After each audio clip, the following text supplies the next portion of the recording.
Soul Scripts presents Conversations with Your Higher Self. And today we are here with Melissa Ford, goes by Mel. Mel is a shaman Reiki master. Beautiful. So Mel, what got you on this spiritual track? When did you wake up, so to speak? Oh my goodness. It happened it happens in layers, right? It's hard to keep a timeline of this stuff because it just keeps deepening and deepening.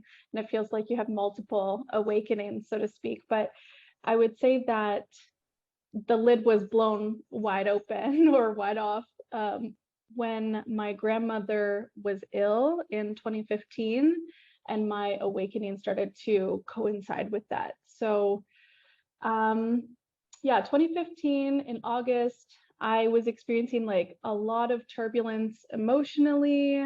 We're just going to dive into some heavy stuff right away. I hope that's okay. Go for it, sister. It gets lighter, I promise. But I was experiencing a lot of mental health issues, depression, suicidal thoughts. I had been bullied out of my position at work, which contributed to that, and combine that with sudden deterioration of my grandmother, who is like we're soul family. She was the dearest person to my heart. And through that crumbling process, started to awaken to greater, higher spiritual truths. So that's where it started. Wow. So has your grandmother reached out to you from beyond the veil? Yes. Oh my goodness, yes. So when that happened, I want to say that I was in like a dark night of the soul, or that really turbulent space, for probably 6 months.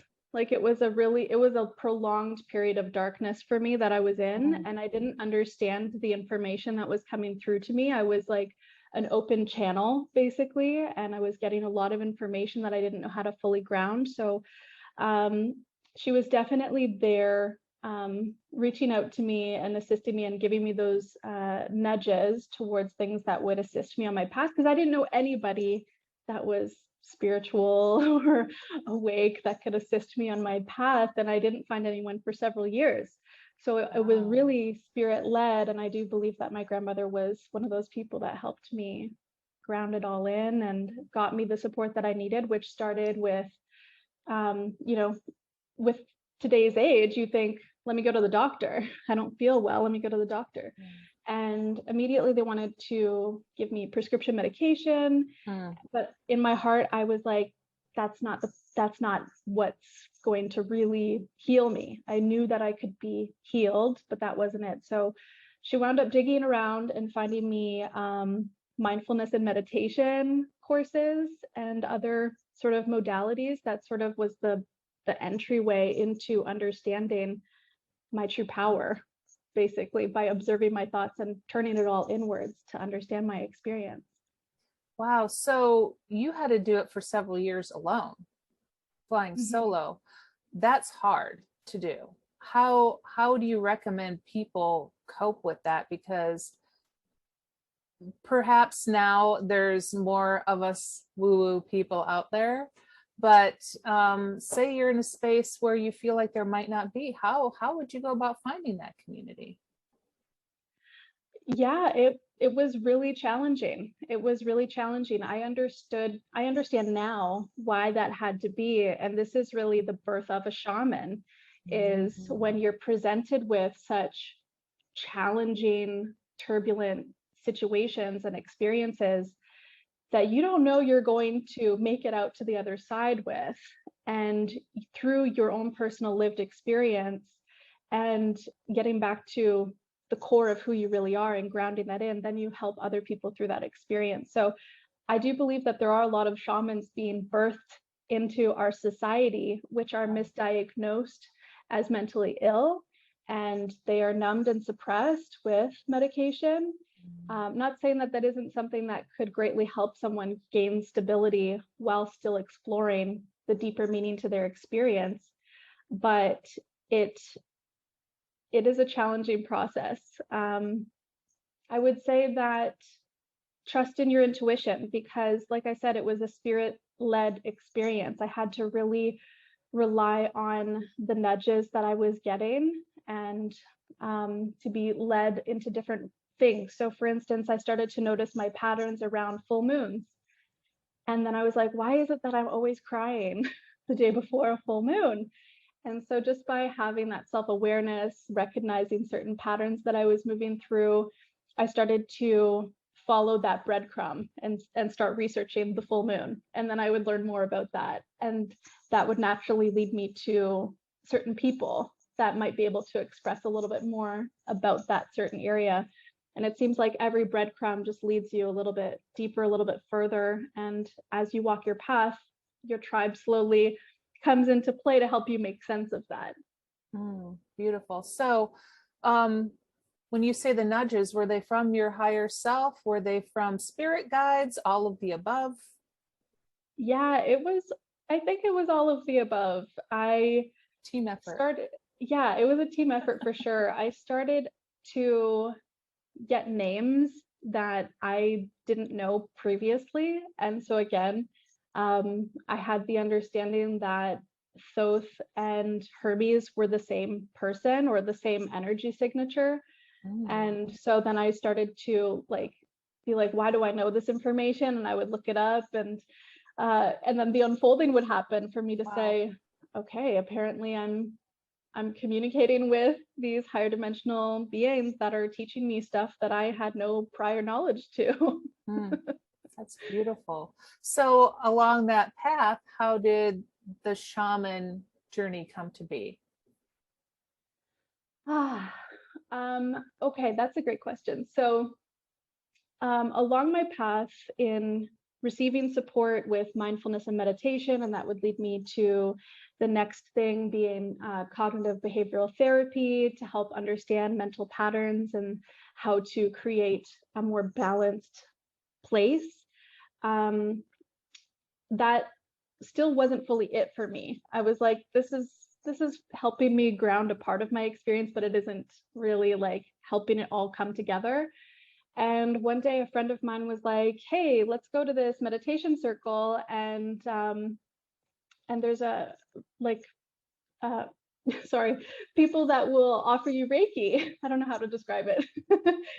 And I was like, okay. So that was like my first experience with energy medicine, and that helped everything fall into place for me to say, oh, there's something here. Like there's something here that I want to explore deeper. And through that experience, because I knew I had a block in my communication.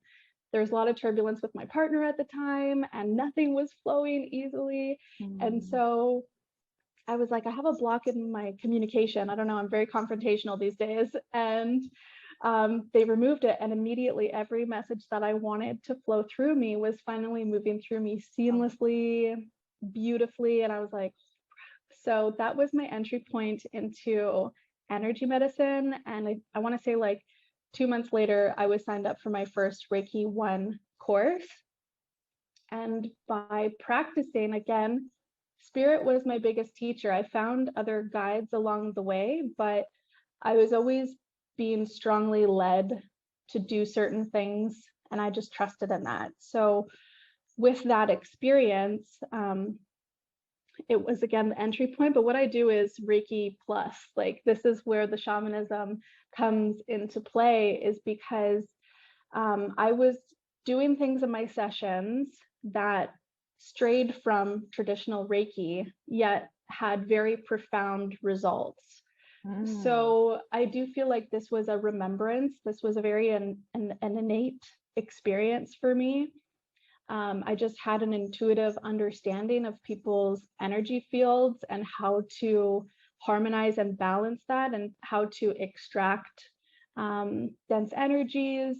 I was having experiences, again, diving into the more shadowy aspect of spirituality, having experiences with entities. And understanding how to release and clear that from people's experiences as well. And so a lot of my journey has been very confronting and confusing, where I'm presented with certain experiences that I then have to backtrack to understand. So I didn't understand that what I was doing were shamanic practices. I didn't understand that I was doing soul retrieval or entity removals or cord cutting. These were things that I understood after the fact. Wow. And so that really is the path of a shaman, is to walk that line between heaven and earth, or spirit and matter, and float between the two, constantly bringing back information for the people. Wow. That's some intense stuff. Anymore I feel like there's not just one modality. You're not just this and just that and this container and that container. It all seems to be blending together and becoming this big coagulated ball of beautiful energy. I love Absolutely. that. I love that. So I've been following you on Instagram for probably over a year now, maybe longer. I'm not really sure.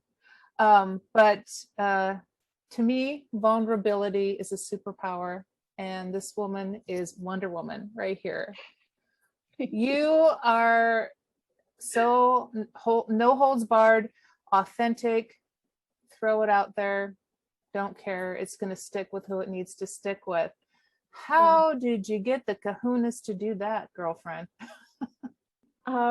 Yeah, that's a valid question. I think that it's always been in me to want to share the parts of our experience that so few touch on or feel comfortable sharing, because they are taboo, or we don't see people being authentic in their emotional expressions as they're moving through it. This is something shameful that people close the doors and move through and then, put on some makeup and pretend like it never happened.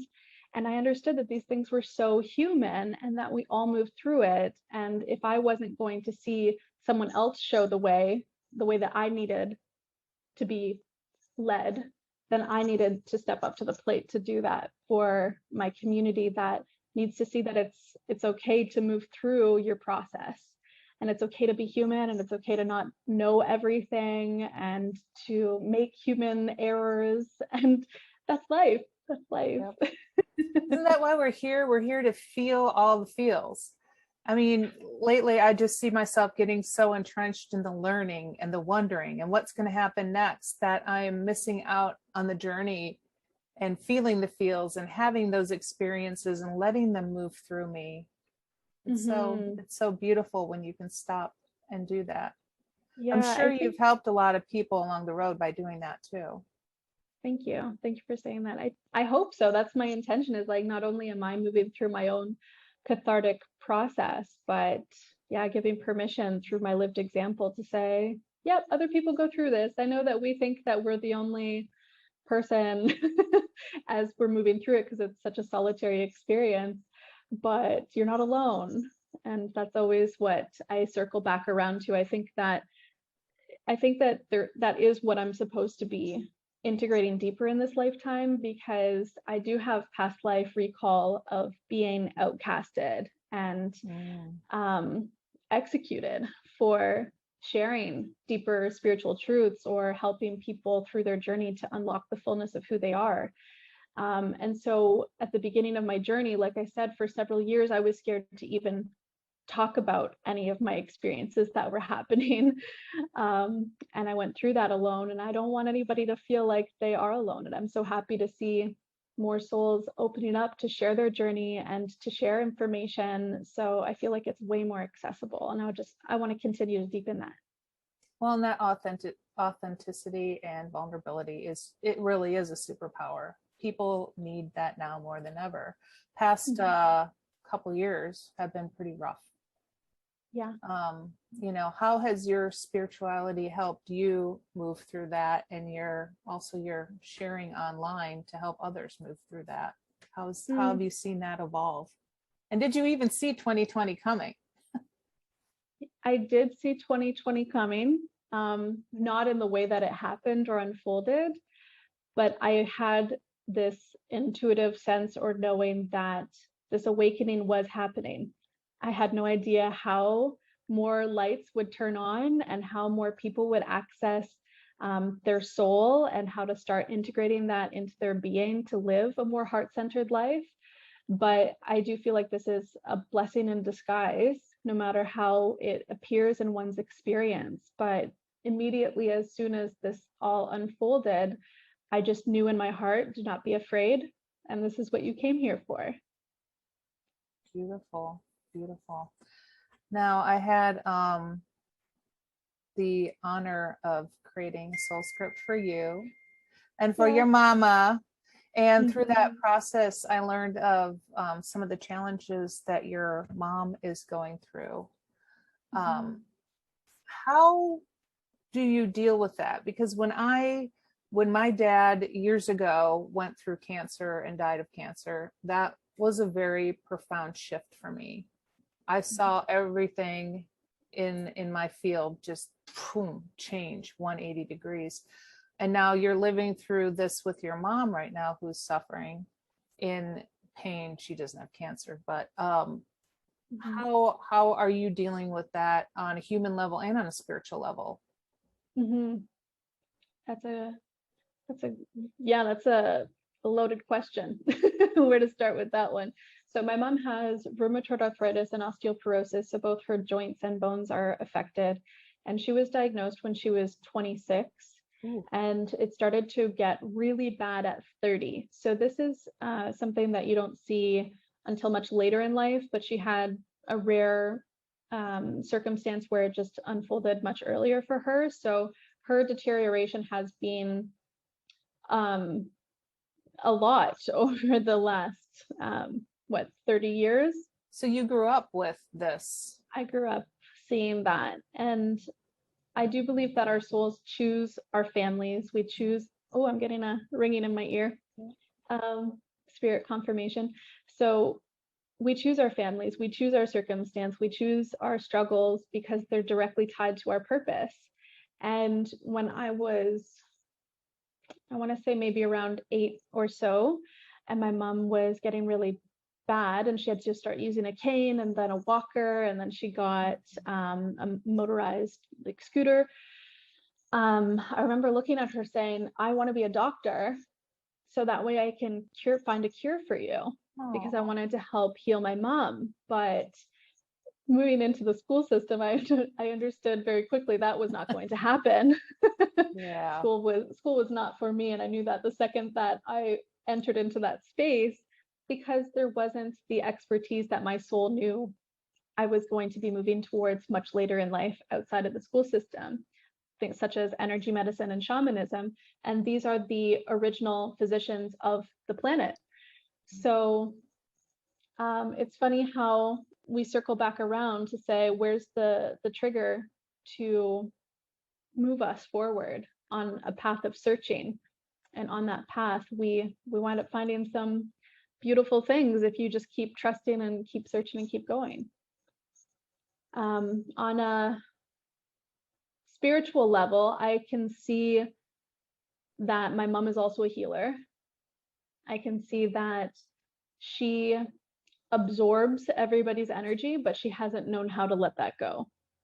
And I understood that that would be a part of my path as well if I didn't take proper care of myself and I didn't learn how to harness my own energy field to keep in balance. Your soul scripts, by the way, were so profound and so powerful. They really blew me away with the accuracy. So for my mom's, she is physically confined or restricted, but she's very psychic. She has experiences with our past loved ones in the dream space all of the time.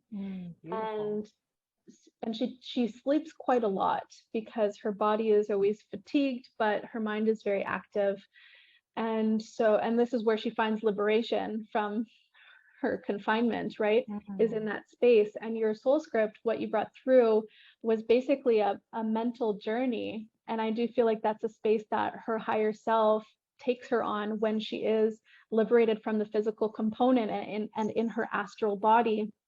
Wow. To traverse those higher realms. I could see that as that's the space that she lives in. And I feel like with her bringing me into this world, she passes the torch to help for me to add in that extra component of integration, right? Because I was gifted similar gifts as my mom in terms of being psychic, intuitive, and a healer. But now it's coming down into embodiment to not leave myself out of the equation. So with your mom being on that psychic healing path, did you have to come out of the closet, so to speak? Or, did your friends look at you and go, what's going on with her now? Or were they just like, oh, that makes sense. We knew you were that way all along. Yeah, that's a great question. With my mom, I think that I have tested her and challenged her quite a lot my whole life. And she's only ever had unconditional love for me. I grew up with her as a single parent. And so I feel like perhaps there was maybe some guilt there where I was never disciplined. She let me be my authentic self 100% of the time. And she always praised me and supported me with everything. But a part of me was rebellious because of that. And so I was constantly testing her and challenging her. And I would fill my face full of piercings. I'd dye my hair crazy colors. I'd stay out all night. And I had this rebellious phase to say, is there anything that I could do to make this woman not love me? And that was never the case. So I think I have to give her lots of credit in allowing me to be who I am always. Her and my grandmother have always been that space for me, which has been a soft landing always. In terms of other family members and friends, there was definitely coming out about this and wasn't always received well. A lot of falling away, right? There's a lot of shedding of people that, I thought were in it for the long haul, and, we weren't vibing on the same level anymore. So I actually don't talk to any of my family aside from my mom, and I still love them and send them love, but it's one of those things where I have to honor my path and I won't sway from that. And it's okay if people aren't aligning with that. I agree 100%. So, along those lines, interacting with the 3D world, how does that work for you? Because that, I know a lot of spiritual folks are finding a really hard time navigating those waters. It's almost like stepping into another existence and then you come back out of it and it's like, oh, I gotta clean myself up. What happened there? How do you give people advice on navigating that? Because I think that's a huge challenge right now. I totally agree. Yes. I have this, again, understanding that this is where the greatest work is done. I'm not one to, like, I've already lived lifetimes where I sat on a mountaintop and I just meditated and chanted all day, and that's all that I did. And nothing bothered me because there were no triggers around me. Whereas I sort of, in this lifetime, I'm like, I'm going right into all of the triggers all of the time to alchemize what's there, because in my perspective and experience, that is mastery. That is mastery, is leaning right into the hard stuff and being in the discomfort and still finding your center and finding your power and your ability to ground into that space. So I am in like the heart of Toronto, right by a main intersection where there's a highway, a hospital, lots happening. And 3 of the 4 corners of this intersection are under construction. So there is a lot of hustle, bustle, noise, chaos happening here, sirens all of the time. And I just know that with my energy, I'm bringing light to a place that needs it the most. And I do fantasize about just like retreating and escaping. And that's definitely a plan that we are moving towards, is like exiting the city. There's just not as much here for us. Like, we feel like we've really served our purpose here, but no matter where I am, I'll always try and be that Zen master, even in the middle of a war zone.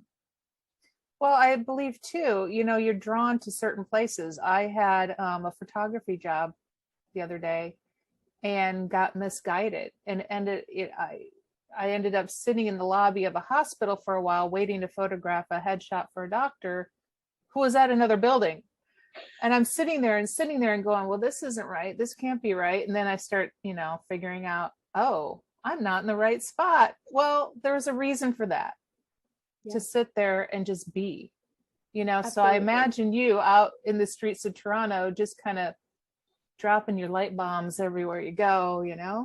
Yeah, and to add to that also, I worked in a very 3D space for several years prior to hopping into my own practice full time, where I was, moving through all the degrees of Reiki, doing my case studies, studying all of the time. And so that I was living this dual life, right? um, and everything that my 3D job was teaching me was how to own my truth and how to be in a space where people couldn't see me clearly, they couldn't hear me, but I wasn't going to let that dull my shine or to compromise myself in any way. And like I said, being in those really hard spaces, when we're not feeling liked or accepted or appreciated for exactly who we are, we do shrink ourselves. Mm-hmm. And we bring our light closer in because it makes people uncomfortable. Yeah. And in that space, I really learned how to strengthen my energetic boundaries, to stay true to myself regardless. It built a tremendous amount of confidence by doing that. So much confidence that I'm like, okay, I'm ready to stop, you know, bringing in crazy money for this person and hyping their business when I can step into something more heart-centered and do that for myself. Absolutely. Absolutely. I just love how you are just like so true to yourself no matter what. You clearly were born that way, and it's beautiful. So, Yeah. let's talk a little bit about partners. I have a partner who's not fully engaged in the spiritual world, although I do feel he has many gifts to offer and is probably offering them all along the way wherever he goes. You're in the same kind of scenario, is that correct? And Oh how do you yeah. navigate that? Oh What does my he goodness. think of this whole Reiki master thing that you do? Yeah. It's hard to look back and like understand how we made that transition as a couple because it was so drastic, but it's balance. It's balance in all ways. And I think because I have always been authentic, even on not a full spectrum or scale, because I didn't understand the spiritual aspect fully or I couldn't articulate it, but I still was always true to myself in any area of my life. And so nothing really changed. I think that, yeah, if you're authentic and can express yourself clearly, you can make it through any transition or shift. And it's having a mutual respect for each other, um, holding space. We don't have to have them understand or even enjoy the same activities. I think that's what makes a good relationship, is that you have some space and separation to pursue your own interests and passions and gifts and things like that. So that way, at the end of the day, when you're reconnecting, there's something interesting to share and to teach one another. So my husband is a personal trainer. He's like the most grounded person, the most earthly physical person that Wow. I have ever met. But he's my perfect mirror as well.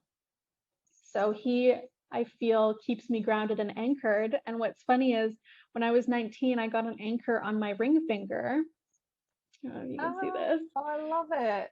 Because in my heart, I was like, when I find the right person, they're going to be my anchor and they're Oh, ground me, right? I won't have to feel like I'm constantly searching or lost at sea.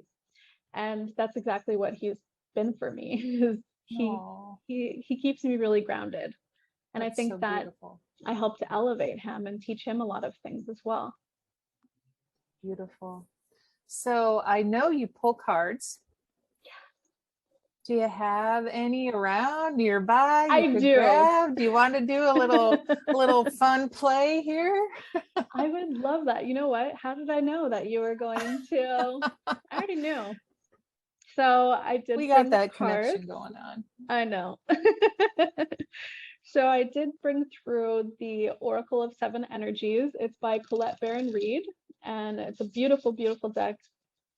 I love it. I pull cards for all of my Reiki sessions, and your sessions are amazing, by the way. I'd love to be in person at a session, because I can only imagine how much more powerful that would be. They're vastly different experiences, but I love them both so much. It's just, I really feel totally aligned in that space for sure. It's so beautiful that we have these platforms to stay connected and reach out to one another too, you know? Absolutely. Ooh. Did one Okay, jump so out? I like to pull 3 cards, yes, to intuitively read. Okay, I love this. Okay, so whenever you're in a co-creative space like this, definitely our energies combined are bringing through and birthing something new together, right? And someone else is going to bring through a different energy with you and vice versa. But our energy combined today is bearing fruit. Ooh, beautiful. Bearing fruit. I love And I love this card because that's really what we're doing, is we are co-creating a beautiful space, and through this we're sharing our wisdom, our knowledge, and are fruitful in our offerings to our tribe. We also pulled a higher view. Oh, wow. Artwork is so Okay. stunning. Now I'm going to need that deck. You will. I knew that you would appreciate the artwork on this for Oh. sure. So a higher view, this is a soulful, nourishing container where we're able to step into things that, you know, we might not always be able to express with people that we know can't receive us fully in the fullness of what we have to offer. Whereas this container is designed specifically to be able to see things from that higher perspective, from the soul's perspective. And then we have the royal you. Oh, wow. And I love that because this is very much crown chakra energy. We see the purple, we see the crown.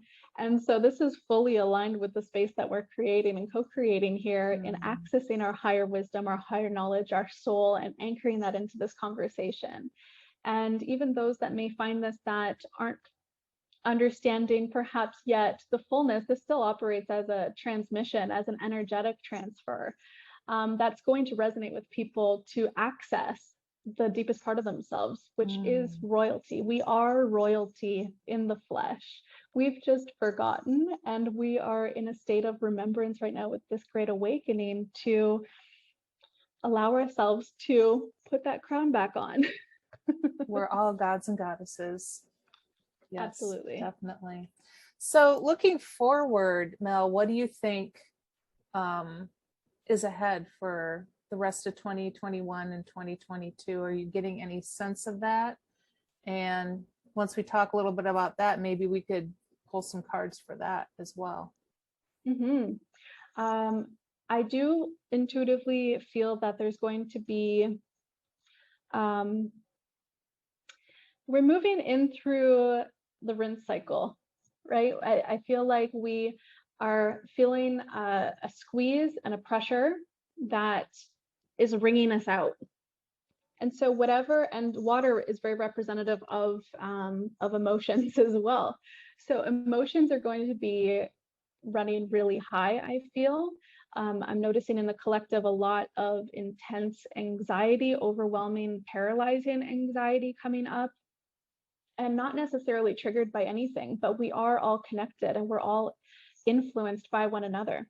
And so, excuse me, sorry, solar plexus energy coming through. So ultimately what this is doing is bringing up everything for us to process that's been unresolved, that stops us from seeing clearly. There's a level of distortion because we haven't been honoring the emotional aspect of our being. And once we finally express and release the emotions that have kept us in this distorted space, there's going to be a lot of clarity. But from here until the year's end, what I'm feeling is, yes, a lot coming up for us to rinse. And then when will we give way to be able to get more of a smoother flow in that? Will it happen in early 2022, or do you see it just slowly progressing. Yeah, I feel like the whole purpose of that is to help people come online, right? And to help people have the introspection to understand themselves more and to tap into their gifts. And of course, the more people that come online and awaken and open their eyes, the more light that we have. So it's really interesting because I can move through turbulent experiences while keeping my higher self intact and seeing the beauty of it.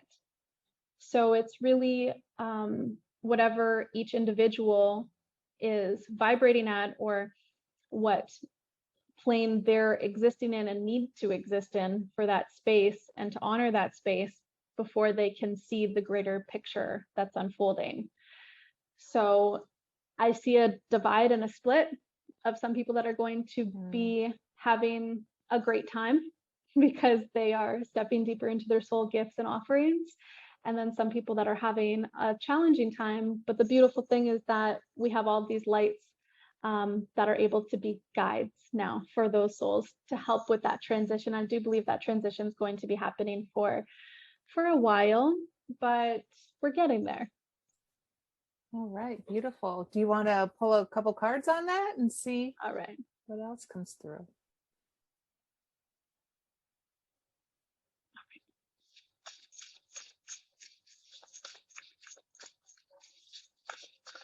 Oh, something's gonna jump.